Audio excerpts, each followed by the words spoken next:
Some places carry a weight, a darkness born from immense human suffering. They become graves not just for bodies, but for hope, for sanity, for freedom itself. This is Presidio Central, infamous as Alcatraz Brasileira, located in a forgotten corner of Brazil. For decades, it was a living tomb, a fortress of despair where thousands were locked away and countless never saw the light of day again. Its crumbling, imposing walls, stained with grime and history, now stand as a testament to untold pain, holding the restless spirits of its past inmates and brutal guards. The rusted watchtowers gaze over empty courtyards, silent sentinels of a forgotten hell. For over a century, Presidio Central housed society's outcasts, its forgotten and its condemned. The cries of despair, the echoes of violence, and the crushing weight of hopelessness permeated every stone, every steel bar. Conditions were notoriously inhumane, a constant struggle for survival against disease, brutality, and the slow erosion of the human spirit. Stories of inmate uprisings, violent punishments, and mysterious disappearances were rife even in its active years. When it finally closed its doors, abandoned to decay, the physical structure began to crumble. But the spiritual torment, the echoes of agony, the vengeful and despairing souls of those who suffered and died within its confines remained. Our paranormal investigation team, drawn by the profound darkness and the chilling legends, ventured into its desolate cells, seeking direct contact with the brutal past and the truth behind its haunted reputation. The team, comprised of a lead investigator, an experienced medium, and a technical specialist, began their entry as twilight bled into oppressive night. The air inside the prison was immediately heavy, thick with the stale scent of fear, damp concrete, and decay, a suffocating atmosphere that seemed to press in from all sides. Cells stood open like empty mouths, their iron doors creaking eerily on rusted hinges. Their high-tech gear, advanced thermal imaging cameras, sensitive EVP recorders, precise EMF detectors, and the spirit box was meticulously prepared, ready to capture any anomaly.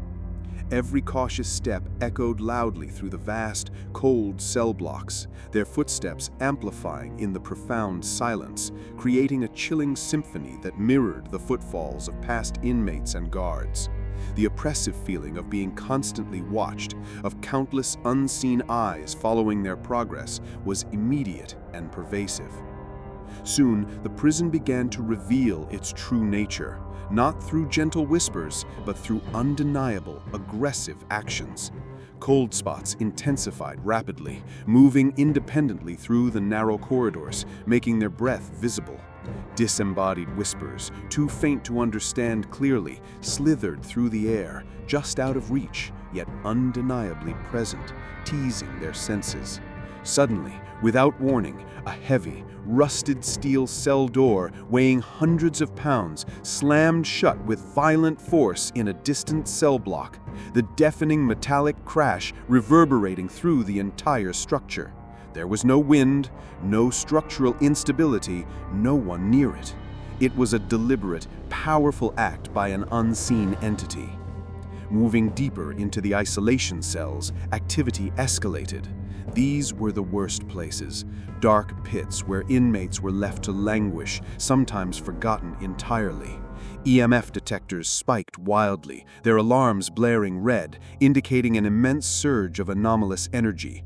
In one particular isolation cell, a distinct scratching sound emerged violently from the thick concrete walls, like fingernails desperate to escape, scraping, tearing.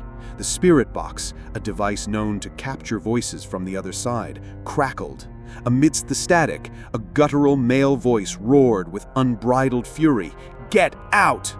This was no mere residual energy. It was a conscious, angry entity, its rage palpable, its command clear and terrifying.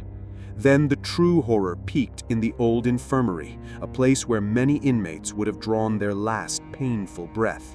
The room reeked intensely with sickness, old blood, and death, a putrid combination that clung to the very walls.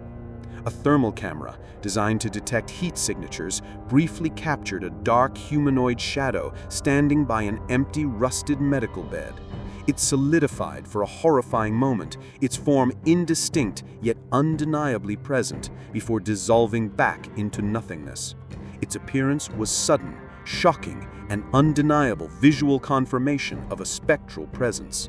Moments later, a powerful, unseen force violently shoved one of the investigators from behind, sending them stumbling forward, their camera clattering to the floor. They screamed in shock and pain, immediately describing an icy grip on their arm, a searing pressure that felt like being dragged. When they scrambled back up, vivid red marks, distinct and raw, appeared on their arm, consistent with a tight, powerful grasp. Panic surged through the entire team, their composure finally shattering under the relentless assault. The spirit box, now a cacophony of distorted whispers and frantic pleas, screamed with a chorus of tormented, overlapping voices, an unbearable cacophony of agony and rage that threatened to drive them mad. The room temperature plummeted even further, dropping to freezing point, and a foul, metallic smell, unmistakably like fresh blood mixed with rust, filled the air, thick and nauseating. It became terrifyingly clear the prison's entities were not merely lingering echoes of past despair. They were active, aggressive, and profoundly disturbed.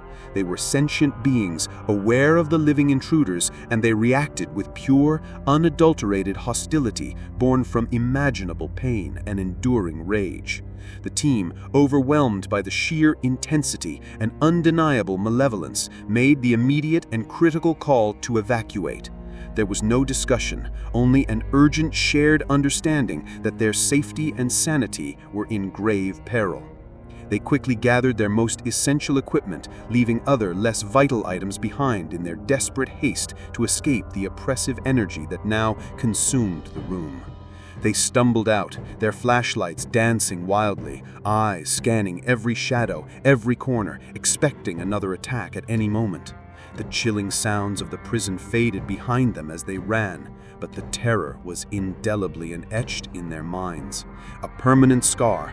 The physical exhaustion was immense, but the psychological toll was even greater, leaving them shaken to their core. Presidio Central stands today, a silent, imposing monument to a dark and brutal past. Its cells echo with torment, its corridors with screams. Its secrets are very much alive, clinging to the rusted iron bars and crumbling concrete. The local community still whispers tales of strange lights flickering in its windows on moonless nights, and phantom cries carried on the wind, stories that chillingly confirm the team's terrifying encounters. What truly happened within its walls that led to such a malevolent and persistent haunting? Who or what still haunts its endless corridors, inflicting pain and terror on anyone who dared to intrude? The questions remain, haunting and unanswered. The curse of that place has not ended. This investigation leaves us with a profound sense of unease, a chilling realization that some places are best left undisturbed, their dark pasts forever sealed within their walls, guarding the tormented souls they contain. If this descent into Brazil's most feared prison sent shivers down your spine, hit the like button and subscribe to the channel for more chilling investigations. Turn on notifications so you don't miss our next journey into the unknown. Share your thoughts in the comments. What do you believe haunts Alcatraz Brasileira? Until next time, stay vigilant and beware the condemned.